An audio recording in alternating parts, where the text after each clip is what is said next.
My name's Kate Roberts, and I'm the voluntary chairperson of the Gambling Impact Society of New South Wales, which is a voluntary, not-for-profit organisation. Well, we have been supporters of the pre-commitment strategy, particularly the full pre-commitment as opposed to the voluntary pre-commitment proposal.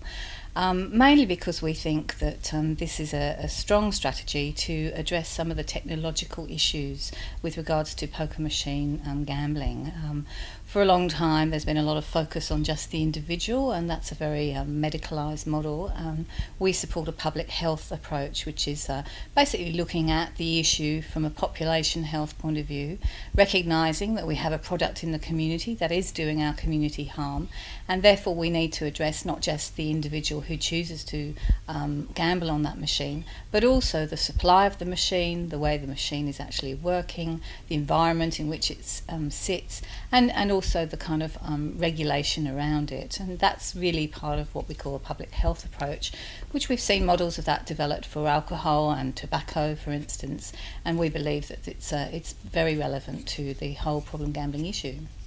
Clubs Australia have launched quite a passionate response to the whole pre-commitment legislation.